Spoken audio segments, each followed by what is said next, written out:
Vlog. ನಾನು ನಿಮ್ಮ ಪ್ರೀತಿಯ ಪ್ರೇಮ ಶಂಕರ್. ಲಾಸ್ಟ್ ವಿಡಿಯೋನಲ್ಲಿ ಮದುವೆ ಮನೆಯಿಂದ ಚೌಟ್ರಿಗೆ ಹೋಗುವಾಗ ಏನೇನೆಲ್ಲ ನಡೀತು, ಹಾಗೆಯೇ ರಿಸೆಪ್ಷನ್ ಹೇಗಾಯಿತು ಅನ್ನೋದನ್ನ ನೋಡೋದಲ್ವಾ. ಇವತ್ತಿನ ಈ ವಿಡಿಯೋನಲ್ಲಿ ಮದುವೆ ದಿನ ಹೇಗಿತ್ತು, ಹಾಗೆ ಮದುವೆ ಎಷ್ಟು ಚೆನ್ನಾಗಿ ನಡೀತು ಅನ್ನೋದನ್ನ ನೋಡೋಣ ಬನ್ನಿ.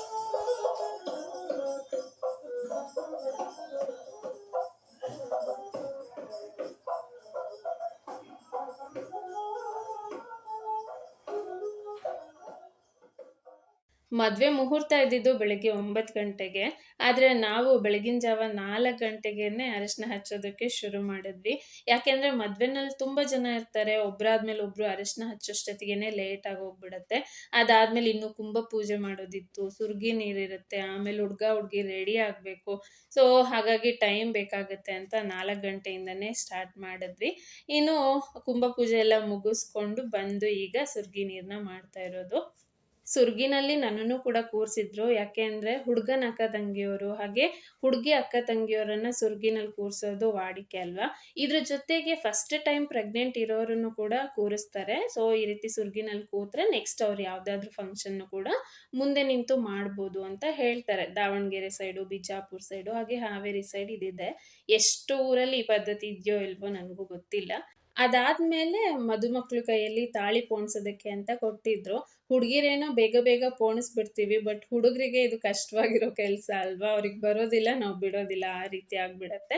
ಬಟ್ ಆದ್ರೂ ಏನೋ ಅವರಿಗೆ ಮದ್ವೆ ಆಗ್ತಾ ಇದೀವಿ ಅನ್ನೋ ಖುಷಿಗೆ ಎಲ್ಲದನ್ನು ಕೂಡ ಮಾಡ್ತಾ ಇರ್ತಾರೆ. ಸೊ ಇದೆಲ್ಲ ಆದ್ಮೇಲೆ ತುಂಬಾನೇ ಟೈಮ್ ಸಿಕ್ತು. 9 ಗಂಟೆಗೆ ನಮ್ಮ ಮುಹೂರ್ತ ಇದ್ದಿದ್ದಲ್ವಾ. ಮದುಮಕ್ಳಿಗೂ ಅಷ್ಟೇನೆ ರೆಡಿ ಆಗೋದಕ್ಕೆಲ್ಲ ಟೈಮ್ ಸಿಕ್ತು.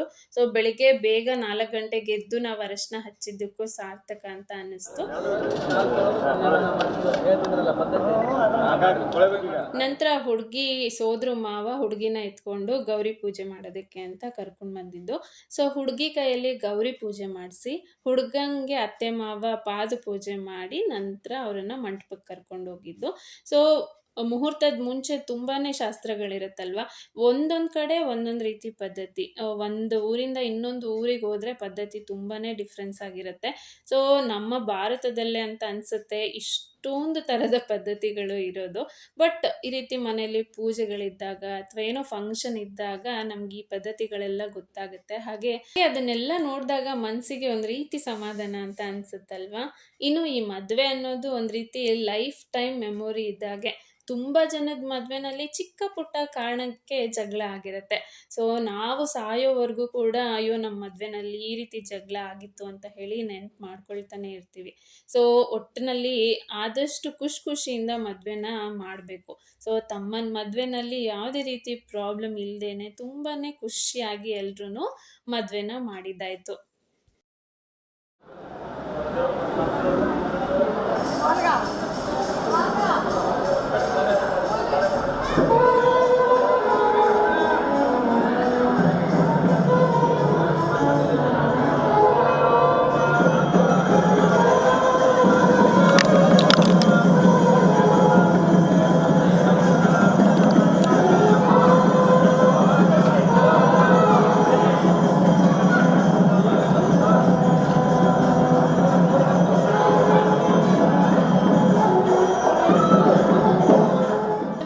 ಯೂಶಲ್ ಆಗಿ ಮಾಂಗಲ್ಯ ಧಾರಣೆ ಎಲ್ಲ ಆದಮೇಲೆ ತುಂಬ ಜನದ ಕೈಯಲ್ಲಿ ಹಾಲು ತುಪ್ಪ ಹಾಕಿಸ್ತಾರೆ.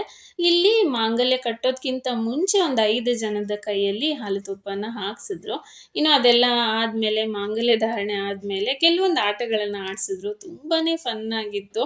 ಇನ್ನು ಹಾಲು ತುಪ್ಪ ಎಲ್ಲ ಮುಗಿಸಿದ ಮೇಲೆ ಮಗುಗೆ ತೊಟ್ಲಿಗೆ ಹಾಕೋ ಶಾಸ್ತ್ರನ ಮಾಡಿಸಿದ್ರು.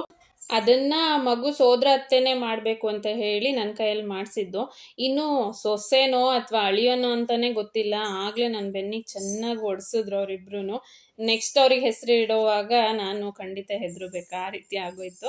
ಅದರಲ್ಲೂ ನಮ್ಮ ಮಾವ ಸಿಕ್ಕಿದೆ ಚಾನ್ಸ್ ಅಂತ ಚೆನ್ನಾಗಿ ಬಾರಿಸಿದ್ರು. ಹೌದು, ಇಷ್ಟು ಜನಕ್ಕೆ ಮದುವೆ ಆಗಿದೆ ಅಲ್ವಾ, ಅದರಲ್ಲಿ ಎಷ್ಟು ಜನಕ್ಕೆ ಅರುಂಧತಿ ನಕ್ಷತ್ರ ಕಾಣಿಸಿರ್ಬೋದು. ಇಲ್ಲಿ ನಮ್ಮ ಹುಡುಗಿ ಕಾಣಿಸ್ತಾ ಇದೆ ಅಂತೆ, ಎಷ್ಟು ನೀಟಾಗಿ ಹ್ಞೂ ಅಂತ ಹೇಳ್ತಾ ಇದ್ದಾಳೆ ನೋಡಿ.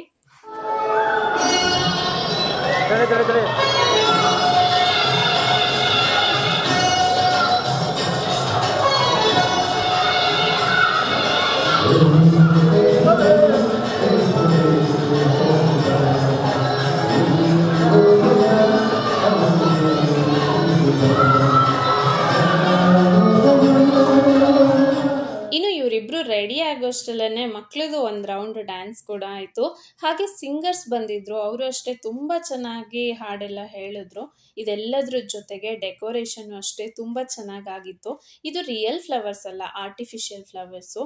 ಇತ್ತೀಚೆಗೆ ಆರ್ಟಿಫಿಷಿಯಲ್ ಫ್ಲವರ್ಸಿಂದ ಮಾಡೋ ಡೆಕೋರೇಷನ್ ತುಂಬಾ ಟ್ರೆಂಡಿಂಗಲ್ಲಿದೆ. ಹಾಗೆಯೇ ರಿಯಲ್ ಫ್ಲವರ್ಸು ವೇಸ್ಟ್ ಆಗೋದಿಲ್ಲ. ಇನ್ನು ಇದು ಸ್ವಲ್ಪ ಖರ್ಚು ಕೂಡ ಕಡಿಮೆ ಅಂತ ಅನಿಸುತ್ತೆ.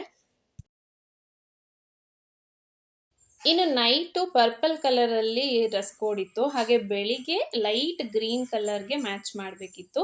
ಸೊ ಹುಡುಗಿದು light green with maroon border ಇದೆ. ಹಾಗಾಗಿ ಹುಡುಗಂಗೆ ಡಾರ್ಕ್ ಕಲರ್ ಬ್ಲೂನಲ್ಲಿ ಬ್ಲೇಸರ್ ಇದೆ. ಸೊ ಒಳಗಡೆ ಲೈಟ್ ಗ್ರೀನಲ್ಲಿ ಶರ್ಟನ್ನು ಹಾಕಿದ್ದೀವಿ. ಸೊ ತುಂಬ ಚೆನ್ನಾಗಿ ಮ್ಯಾಚ್ ಆಗಿತ್ತು. ನೈಟ್ ಡ್ರೆಸ್ ಕೋಡು ಅಷ್ಟೇ, ಹಾಗೆ ಮಾರ್ನಿಂಗ್ದು ಅಷ್ಟೇ. ಇನ್ನು ಮುಹೂರ್ತ ಟೈಮಲ್ಲಿ ಯೂಶ್ವಲಾಗಿ ಇವಾಗ ಎಲ್ರೂ ಕೂಡ ಕ್ರೀಮ್ ಕಲರ್ ಸ್ಯಾರಿ, ಅದ್ರ ಜೊತೆಗೇನೆ ಮೆರೂನ್ ಅಥವಾ ರೆಡ್ ಕಲರ್ ಬಾರ್ಡರ್ ಸೀರೆ ಉಟ್ಕೊಳ್ತಾರಲ್ವ.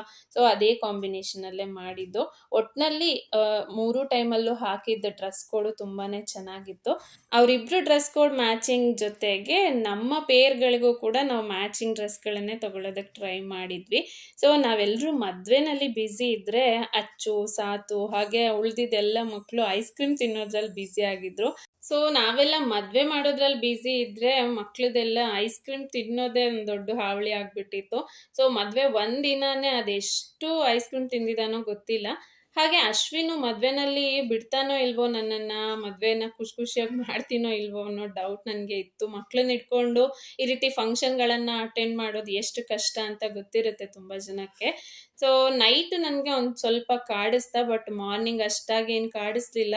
ತುಂಬ ಚೆನ್ನಾಗಿ ಅವನು ಎಲ್ಲರ ಜೊತೆಗೂ ಆಟ ಆಡ್ಕೊಳ್ತಾ ಖುಷಿಯಾಗಿ ಇದ್ದ. ಸೊ ದಟ್ ನಾನು ಅಷ್ಟೇ ಎಲ್ಲರ ಜೊತೆಗೂ ಮಿಂಗಲ್ ಆಗಿ ಖುಷಿಯಿಂದ ಮದುವೆ ಮಾಡೋದಕ್ಕೆ ಸಾಧ್ಯ ಆಯಿತು. ಇನ್ನು ಇದೆಲ್ಲ ಗಡಿಬಿಡಿಗಳ ಮಧ್ಯೆ ತುಂಬ ದಿನದ ಮೇಲೆ ಎಲ್ಲ ರಿಲೇಟಿವ್ಸು ಸೇರಿರ್ತೀವಲ್ವ.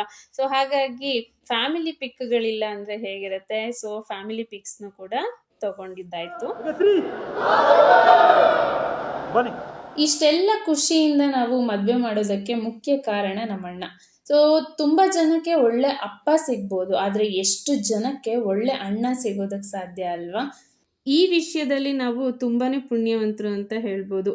ಪ್ರತಿಯೊಬ್ಬರ ಜೀವನದಲ್ಲೂ ಖುಷಿನೇ ಯಾವಾಗಲೂ ಇರೋದಿಲ್ಲ, ಏಳು ಬೀಳುಗಳು ಇದ್ದೇ ಇರುತ್ತೆ.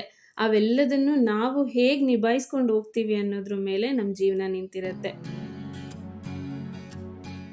ಎನಿವೇ, ಯಾರಿದ್ರೆ ಏನು, ಯಾರಿಲ್ಲದೆ ಇದ್ರೆ ಏನು, ಆಗೋ ಕಾರ್ಯ ಯಾವತ್ತಿಗೂ ನಿಲ್ಲೋದಿಲ್ಲ ಅಲ್ವಾ. So B patient and B positive ಅಷ್ಟೇ. ಜೀವನದಲ್ಲಿ ಏನಾದರೂ ಒಂದನ್ನು ಮಾಡಬೇಕು ಅಂತ ಅಂದ್ಕೊಂಡಿದ್ದೀನಿ. ಸೊ ಯೂಟ್ಯೂಬ್ನ ಆರಿಸ್ಕೊಂಡಿದ್ದೀನಿ.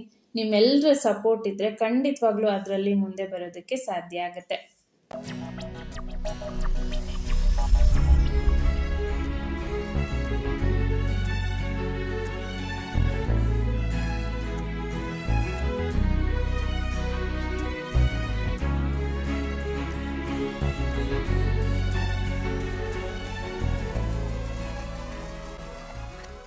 ಈ ನವದಂಪತಿಗಳಿಗೆ ನಿಮ್ಮ ಪ್ರೀತಿ, ಆಶೀರ್ವಾದ ಸದಾ ಇರಲಿ ಅಂತ ಹೇಳ್ತಾ ಇವತ್ತಿನ ಈ ವ್ಲಾಗ್ನ ಇಲ್ಲಿಗೆ ಎಂಡ್ ಮಾಡ್ತಾ ಇದ್ದೀನಿ. ಐ ಹೋಪ್ ಈ ವ್ಲಾಗ್ ಇಷ್ಟ ಆಗಿದೆ ನಿಮ್ಮೆಲ್ರಿಗೂ ಅಂತ ಅಂದ್ಕೊಳ್ತೀನಿ. ಇಷ್ಟ ಆಗಿದ್ರೆ ಮಿಸ್ ಮಾಡದೆ ವಿಡಿಯೋನ ಲೈಕ್ ಮಾಡಿ. ಹಾಗೆಯೇ ಇದರ ಹಿಂದೆ ಇರೋಂಥ ಮ್ಯಾರೇಜ್ ಬ್ಲಾಗ್ಸ್ನ ನೀವು ನೋಡಬೇಕು ಅಂತ ಇದ್ದರೆ ವಿಡಿಯೋ ಕೆಳಗಡೆ ಡಿಸ್ಕ್ರಿಪ್ಷನಲ್ಲಿ ಕೊಟ್ಟಿರ್ತೀನಿ, ಚೆಕ್ ಮಾಡಿ. ಇನ್ನು ನೀವು ಇದೇ ಫಸ್ಟ್ ಟೈಮ್ ಏನಾದರೂ ನನ್ನ ಚಾನಲ್ ವೀಡಿಯೋಸ್ ನೋಡ್ತಾ ಇದ್ದರೆ ಪ್ಲೀಸ್ ಸಬ್ಸ್ಕ್ರೈಬ್ ಮಾಡಿಕೊಂಡು ಸಪೋರ್ಟ್ ಮಾಡಿ. ಹಾಗೆ ಅದ್ರ ಪಕ್ಕದಲ್ಲಿರುವಂಥ ಬೆಲ್ ಐಕಾನನ್ನು ಕ್ಲಿಕ್ ಮಾಡೋದನ್ನು ಮರಿಬೇಡಿ. ಮತ್ತೊಂದು ಇಂಟ್ರೆಸ್ಟಿಂಗ್ ಬ್ಲಾಗ್ ಅಥವಾ ಟಾಪಿಕ್ ಜೊತೆ ಸಿಗ್ತೀನಿ. ಅಲ್ಲಿವರೆಗೂ ಥ್ಯಾಂಕ್ಸ್ ಫಾರ್ ವಾಚಿಂಗ್.